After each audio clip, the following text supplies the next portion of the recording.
Bonjour, dans cette vidéo, je vais vous présenter la correction d'un sujet niveau 3e de type brevet blanc qui parle du vinaigre. Donc dans ce sujet-là, on commence par 3 documents. Le document 1 qui nous présente donc comment est-ce qu'on fabrique le vinaigre en 3 étapes. L'extraction du jus, la deuxième étape qui va être une fermentation alcoolique qu'on a vu aussi en EPI, et la troisième étape qui va donc transformer l'alcool en acide, puisque vous savez que le vinaigre c'est acide. Le document 2 nous donne simplement les formules de deux molécules, la molécule d'alcool qui est en fait de l'éthanol, et la molécule d'acide éthanoïque qui est donc la molécule acide présente dans le vinaigre. Le document 3, c'est simplement la classification périodique des éléments.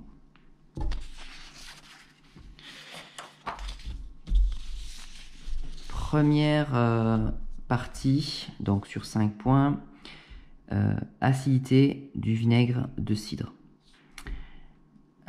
Le vinaigre de cidre est acide et première question, on doit décrire comment on peut mesurer le pH du vinaigre. Ça, vous l'avez fait en EPI. Donc par exemple, on va pouvoir utiliser le papier pH. Donc c'est un papier dont la couleur change en fonction de l'acidité. Ou alors, vous savez aussi qu'on peut utiliser le pH mètre. On passe donc à la question numéro 2. Question numéro 2. Parmi les 3 valeurs suivantes, laquelle correspond au pH du vinaigre? Sachant qu'on a le choix entre 3, 7 et 11. Donc ça, il faut se souvenir de petites choses, donc je vais rappeler tout de suite. Le pH, sa valeur est comprise forcément dans l'eau entre 0 et 14. On va appeler les composés acides ceux qui ont un pH, donc petit p, grand H, entre 0 et 7. Pile 7, on va appeler ça neutre, et entre 7 et 14, on va appeler ça basique. Donc nous, on sait que le vinaigre, c'est acide, et donc ça va avoir un pH entre 0 et 7. Parmi les 3 propositions, la seule possibilité, c'est donc le pH égal à 3. 3. Quel est l'ion responsable de l'acidité du vinaigre? Donne son nom et sa formule. Alors, ici, nous, en cours, nous avons dit que le caractère acide d'une solution, quelle qu'elle soit, était dû aux ions H+. En fait, l'acide éthanoïque de cette formule-là, c'est 2H4O2. Lorsqu'on le met dans un liquide, comme beaucoup d'acides qui ont des formules similaires, lorsqu'on les met dans l'eau, donc, se décompose en 2 ions, et donc se décompose pour former l'ion H+. Donc l'ion qui est vraiment présent dans le liquide, c'est celui-ci, c'est l'ion H+, qui va être responsable du caractère acide. Cependant, cet ion H+, il est présent parce qu'il y avait de l'acide éthanoïque qui s'est plus ou moins décomposé dans le liquide. Question numéro 4. Si on ajoute maintenant de l'eau dans le vinaigre, comment évolue le pH du vinaigre? Donc pour répondre à ces questions-là, je vais m'aider pour expliquer ce qui est attendu ici. Je vais me placer sur l'axe. Je sais que le pH donc, du vinaigre est de 3. Je sais aussi que l'eau, son pH est neutre, il est de 7.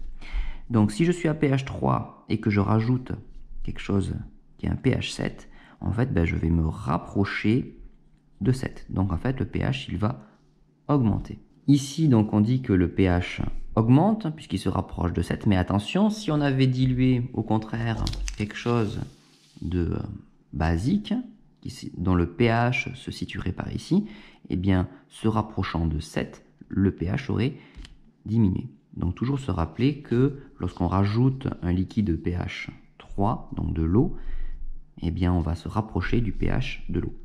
Partie 2, le sucre des pommes. La molécule du sucre présent dans les pommes est constituée de 6 atomes de carbone, 12 atomes d'hydrogène et 6 atomes d'oxygène. Quelle est la formule de ce sucre? Donc là, on doit se rappeler un petit peu comment fonctionne le langage du chimiste. Donc je vais reprendre chacun des atomes. Je sais qu'il y a du carbone, donc ça il faut que je connaisse le symbole de l'atome de carbone. C'est le symbole C. Je sais qu'il y a aussi 12 atomes d'hydrogène, donc de symbole H, et 6 atomes d'oxygène de symbole O. Donc je recopie tous les symboles. Ensuite, je dois indiquer combien il y a d'atomes de chaque sorte. Donc 6 atomes de carbone, je vais indiquer un 6 ici, 12 d'hydrogène, un 12 ici, et 6 d'oxygène, un 6 ici. Je fais une phrase de réponse. La molécule de sucre a pour formule C6H12O6. Passons au 3. Fermentation alcoolique. Lors de la fermentation alcoolique, le sucre des pommes se transforme en alcool éthanoïque et en dioxyde de carbone. Petit 1 donne la composition de la molécule d'acide éthanoïque. Donc en fait, c'est exactement l'exercice inverse de l'exercice 2. L'exercice 2, on nous donnait la composition et il fallait trouver la formule. Ici, dans les documents, on connaît la formule de l'acide éthanoïque. Il va falloir dire ce qu'il y a dedans. La formule de l'acide éthanoïque, elle est marquée ici.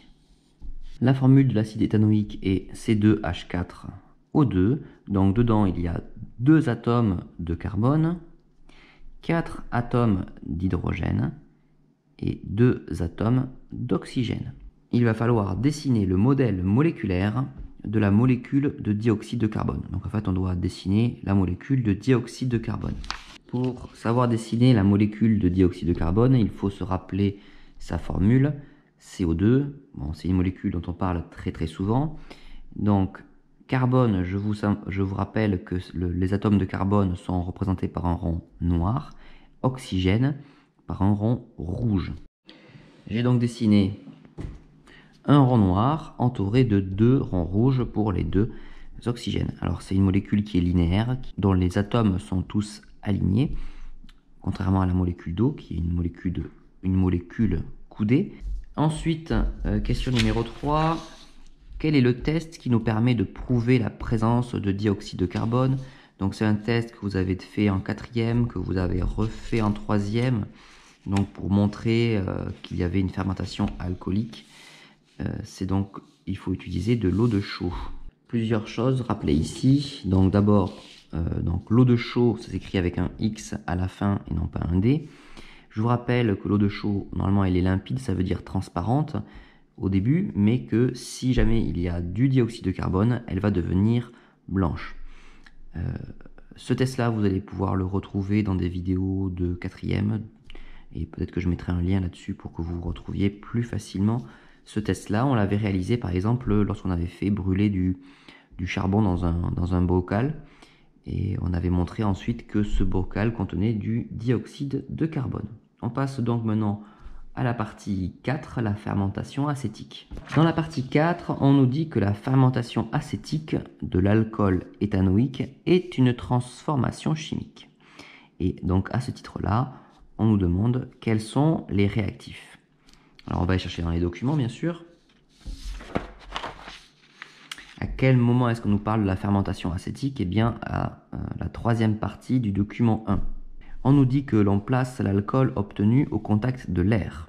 Grâce à des micro-organismes présents naturellement sur la peau des pommes, l'alcool éthanoïque réagit avec le dioxygène de l'air pour se transformer en acide éthanoïque et en eau.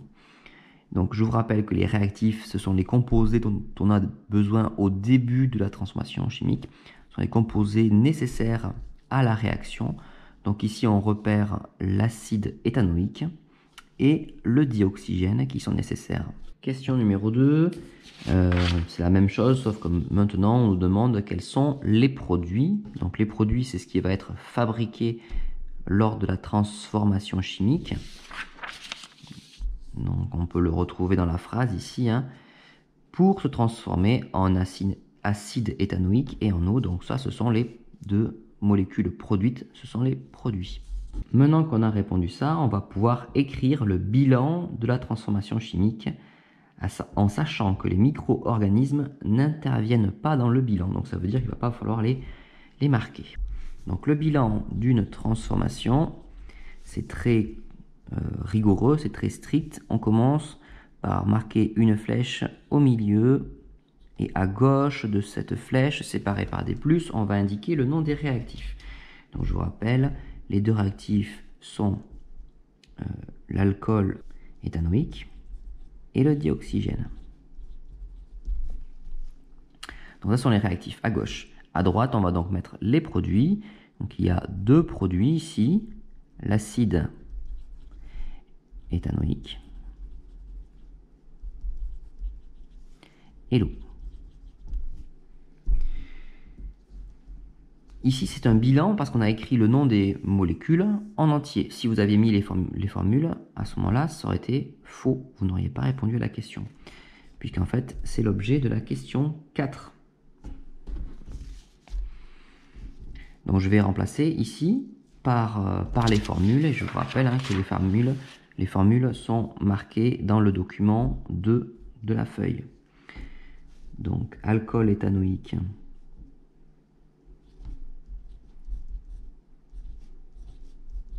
Le dioxygène, sa formule doit être connue, O2. L'acide éthanoïque et l'eau, également, sa formule doit être connue, c'est H2O. Une fois que j'ai fait ça, bien sûr, je vérifie qu'il y a le même nombre d'hydrogène à gauche, à droite, le même nombre de carbone à gauche et à droite, et le même nombre d'oxygène à gauche et à droite. Les carbones, 2 carbones ici, 2 carbones là, donc ça c'est bon. Les hydrogènes, 6 d'un côté et 4 plus 2 de l'autre, donc c'est bon aussi. Ici j'en ai 1 plus 2, ça fait 3, et là j'en ai 2 plus 1, ça fait aussi 3. Donc ici, l'équation est déjà équilibrée. Donc on va pouvoir passer à la 5e et dernière partie du travail. Ici, donc, on nous parle des bienfaits du vinaigre de cidre. Donc on nous parle en particulier des ions potassium dont la formule est notée ici. Et donc on nous dit que ça a plein de bienfaits, ces ions potassium. Et on nous rappelle surtout que la classification périodique indique le numéro atomique des atomes, c'est-à-dire, et là c'est gentil de la part de la personne qui a créé l'énoncé, le nombre de charges positives. Donc en fait le nombre de protons présents dans l'atome. Alors ça c'est important parce que ici la classification périodique ne respecte pas les conventions. Alors les conventions, quelles sont-elles? Normalement on marque au milieu de la case le symbole de l'élément, donc là par exemple N. En bas on marque le nombre de charges positives qu'on appelle Z. Et en haut on marque le nombre total de particules dans le noyau, le nombre de nucléons qu'on note A. Ici, dans cette classification, puisque les chiffres indiqués indiquent le nombre de charges positives, le nombre de protons, et bien en fait ici en haut est marqué Z, alors que normalement le Z est marqué en bas. Cette petite remarque étant faite, on va pouvoir commencer à faire l'exercice. Première question, comment est-ce qu'on connaît la formule de l'atome de potassium? Eh bien en s'inspirant de l'ion potassium. Donc la formule de l'ion potassium, c'est la formule de l'atome auquel on rajoute la charge. Donc pour retrouver la formule de l'atome, il suffit de ne pas recopier la charge. Question petit b, combien y a-t-il de protons dans le noyau de l'atome de potassium? Donc le nombre de protons dans le noyau, c'est le nombre de charges positives, puisque les protons ont chacun une charge positive. Donc là, il faut que je cherche le potassium dans la classification périodique. Le potassium, il se situe ici, et donc je vois ici marqué le chiffre 19, donc il va y avoir 19 protons dans l'atome de potassium. Question petit c, combien y a-t-il d'électrons dans l'atome de potassium? Comme c'est un atome, nous savons qu'il est neutre. Alors, il est neutre alors qu'il a 19 charges positives, c'est parce qu'en fait il a aussi 19 charges négatives, et je vous rappelle que les charges négatives, ce sont les électrons. Donc en fait, la réponse, c'est qu'il y a aussi 19 électrons. Je note donc, il y a 19 électrons afin que l'atome reste neutre. Question petit d. Quelle est la charge totale de l'atome de potassium, mais en fait c'est valable pour tous les atomes.